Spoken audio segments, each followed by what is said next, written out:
कल्याण डोंबिवली महापालिका मुख्यालयामध्ये महापौर निवडणुकीसाठी आता विशेष सभेचं आयोजन करण्यात आलेलं आहे आणि या सभेसाठी 122 नगरसेवक उपस्थित राहणार आहेत। महापौर पदासाठी हर्षाली थविल आणि उपमहापौर पदासाठी राहुल दामले यांनी उमेदवारी अर्ज दाखल केलेला आहे। त्यामुळे आता जवळपास त्यांची निवड निश्चित मानली जाते।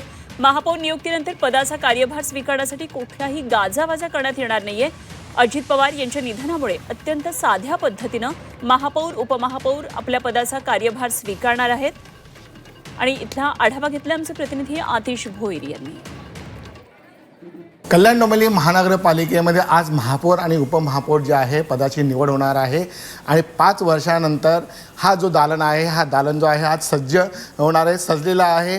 कारण की 5 वर्ष जे आहे महापौर पद जे होतं ते नव्हतं, निवडणुका झाल्या नव्हत्या। 5 वर्षानंतर निवडणुका ह्या झालेल्या आहेत आणि त्यानंतर महापौर पदाची जी आहे खुर्ची जी आहे ती आज जी आहे त्या या खुर्चीवरती महापौर जे आहे ते विराजमान होणार आहे। त्यामुळे संपूर्णतः महानगरपालिकेने हा जो दालन जो आहे हा दालनाची पूर्णतः तयारी केलेली आहे, रंगरंगोटी करण्यात आलेली आहे। राष्ट्रपुरुष आहे त्यांचे जे फोटो आहेत ते लावलेले आहेत। त्याचप्रमाणे बाळासाहेब ठाकरे यांची प्रतिमा लावलेली आहे, त्याचप्रमाणे आनंद दिघे जे आहेत त्यांची प्रतिमा लावलेली आहे। तर या दालनामध्ये एक छोटीशी लायब्ररी आपण म्हणू शकता की लायब्ररीसुद्धा ती बनवण्यात आलेली आहे। त्यामुळे आज जे आहे महापौर जे आहे महापौर आज आपल्या ह्या दालनामध्ये नक्कीच जे आहे ते विराजमान होणार आहेत। कॅमेरामन दिनेश जाधवसह आतिश भोईर, झी मीडिया, कल्याण।